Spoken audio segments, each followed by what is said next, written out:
finally then, the third of our talks is from Associate Professor Naomi Hammond. And Naomi, thank you for your patience. No worries. Associate Professor Naomi Hammond is an internationally recognized critical care and sepsis nurse research leader. She's an NHMRC Emerging Leader Fellow. She heads the Critical Care and Sepsis Australia programs at the George Institute that Sai's already mentioned, and serves as Executive Director for Research of Northern Sydney Local Health District in Sydney.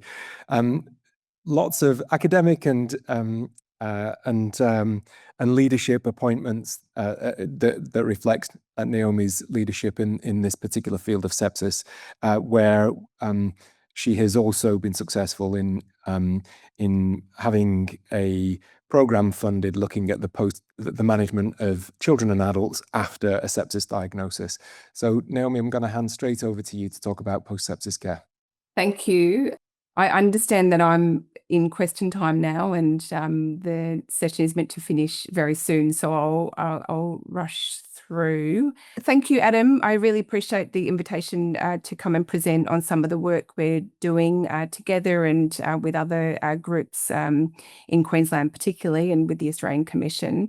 It's really looking at post-sepsis care. I wanted to kind of put I guess the burden of post-sepsis care up front, and so some of my slides will obviously talk to that, understanding that there's limited time. So before I continue, though, I'd really like to acknowledge, while we've had the acknowledgement of country, I'd also like to actually acknowledge our people with lived experience that have made a huge impact into the work that we do within the Sepsis Australia and Critical Care program at the George. Their experiences have really driven the work that we're doing.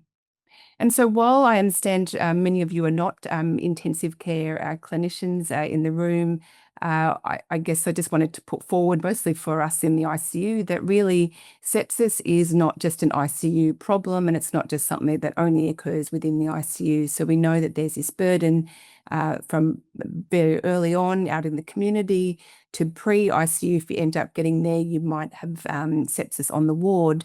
And this could continue through to your post-hospital care. So it's this spectrum of critical illness or sepsis burden that begins and ends outside of the intensive care box. And this picture, I think, nicely depicts kind of the sepsis trajectories that can be taken, potential pathways for individuals, and it obviously depends a lot on their baseline health, the pathogen that they're impacted by, but also then their clinical scenarios and how this might then impact their trajectories of after sepsis, where you might have full health recovery, or you might actually have reoccurring complications and potentially late death.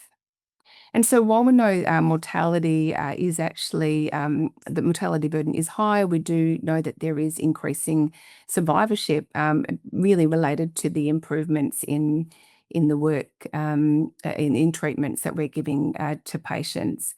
And so while we know survival is obviously important, it's not just the only thing. There are many missing pieces to the puzzle for many patients when they are discharged home. And so this is what we really are terming post-sepsis syndrome. This is a constellation of problems that people have where they're left with this ongoing morbidity post-sepsis. And if we think of the burden of sepsis across the globe, so it's estimated at 166 million cases of sepsis occur every year with 21 million deaths.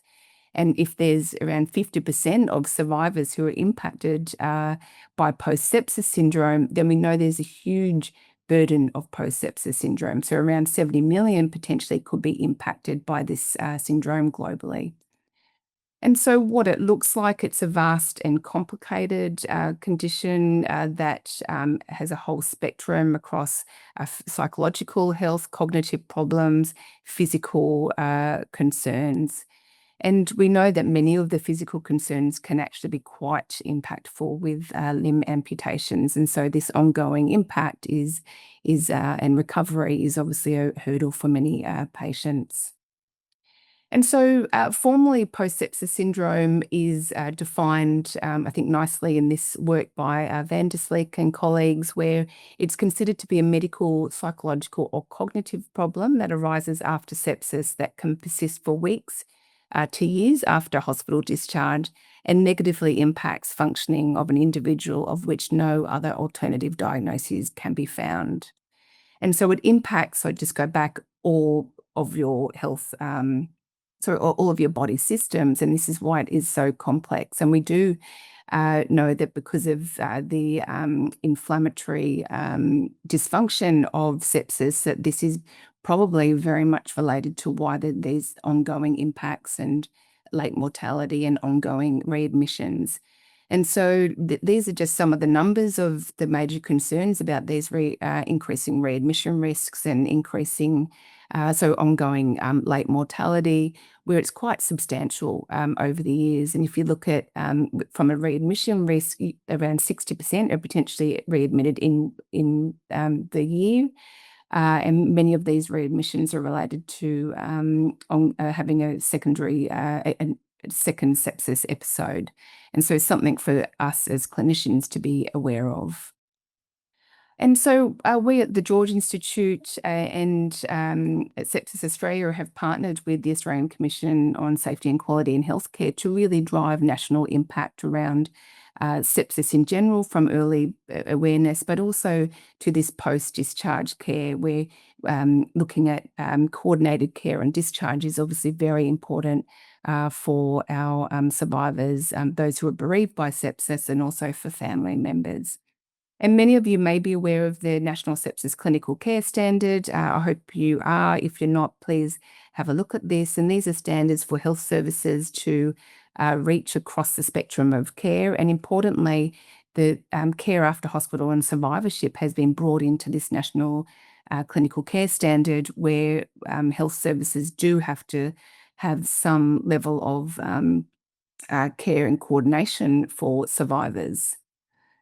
And this, I just wanted to show you briefly this work from the National Sepsis Program in general, where there has been a look around what the post-sepsis coordination framework might look like. Now, it's not giving you detailed of how this might be delivered, but importantly, it does give a framework across that kind of early admission, but also to post-discharge care.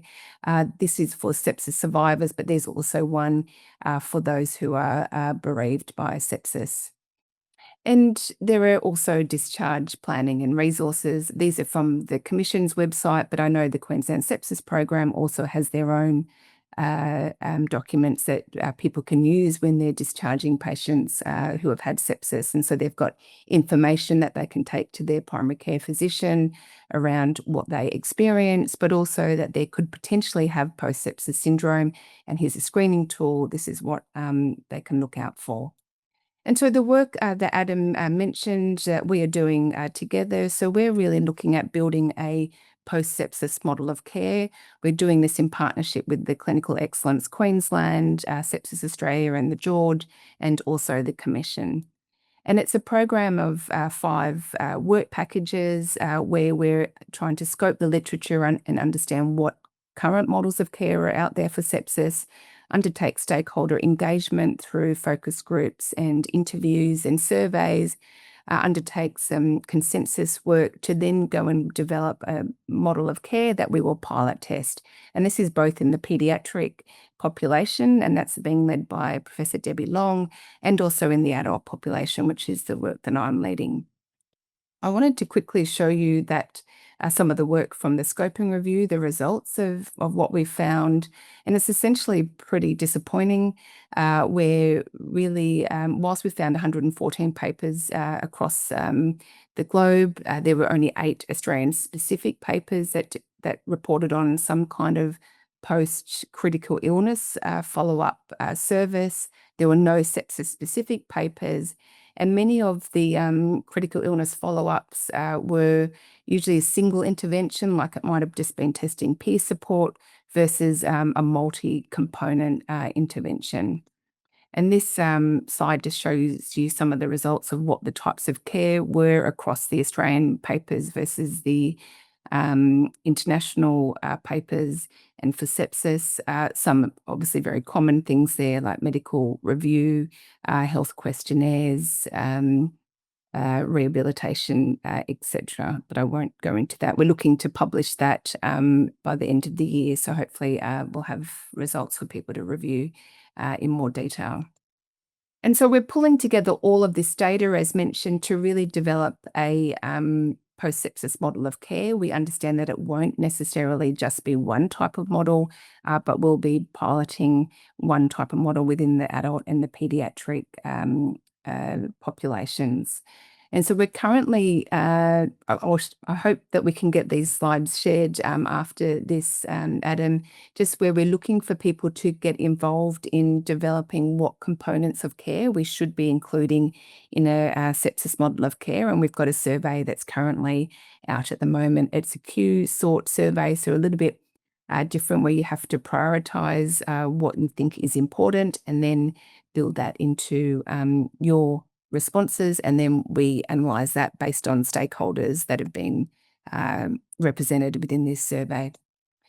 And so to finish up, just to give a public health message in that if we just say sepsis, we know that that we can save lives by doing this.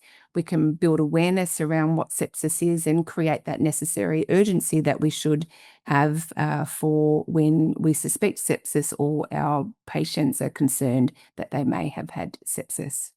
And so thank you and sorry that was a rush job, but wanted to get people out on time. Thanks so much, Naomi. And absolutely not. I think that was a wonderful way to wrap up. Thank you. And I'm sure we can share those slides. Yep. Getting nods from Mel in the room. So I'm sure we can share those slides.